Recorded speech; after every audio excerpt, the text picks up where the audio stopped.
America की बात है। एक युवक को व्यापार में बहुत नुकसान उठाना पड़ा। उसके सिर बड़ा कर्ज चढ़ गया।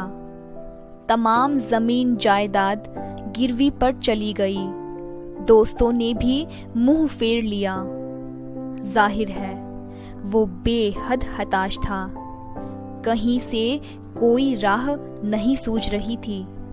आशा की कोई किरण दिखाई ना देती थी।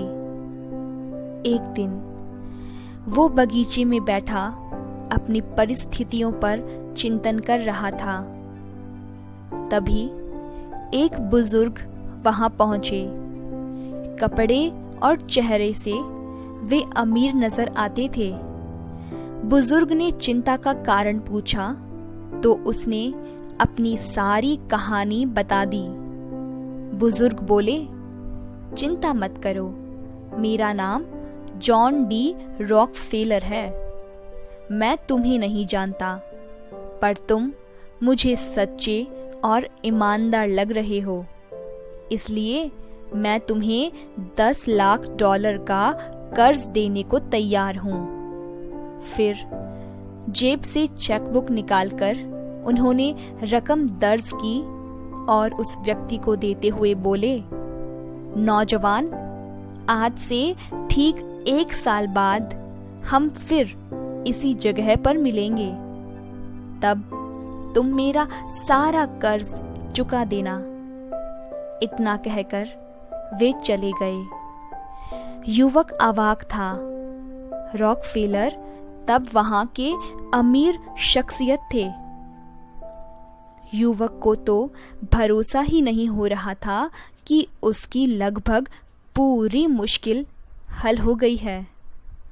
उसके पैरों को पंख लग गए।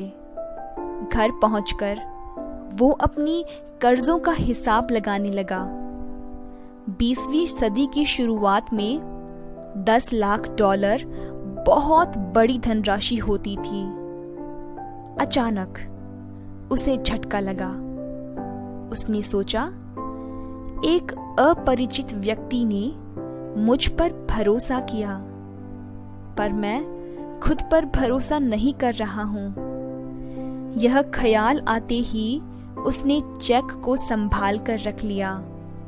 उसने निश्चय किया कि पहले वो अपनी तरफ से पूरी कोशिशें करेगा और उसके बाद यदि कोई चारा नहीं रहेगा तब वो इस चेक का इस्तेमाल करेगा।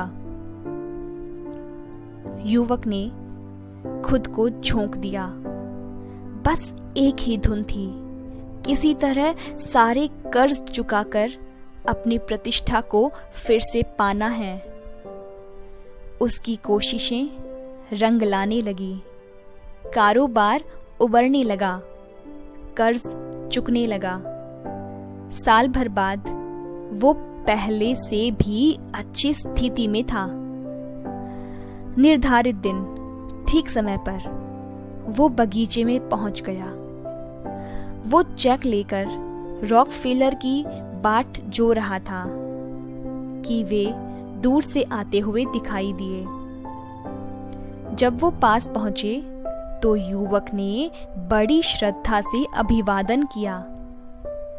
उनकी ओर चेक बढ़ाकर उसने कुछ कहने के लिए मुंह खोला ही था कि एक नर्स भागते हुए आई और झपट्टा मारकर वृद्ध को पकड़ लिया। युवक हैरान रह गया। नर्स बोली, ये पागल बार बार पागल खाने से भागकर आ जाता है और लोगों को जॉन डी रॉकफेलर के रूप में चेक बांटता फिरता है। अब वो युवक पहले से भी ज्यादा हैरान रह गया।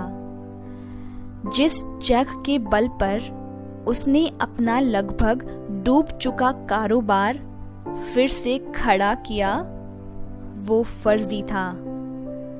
बहरहाल यह बात जरूर साबित हुई कि वास्तविक शक्ति हमारे इरादे, हौसले और प्रयास में होती है।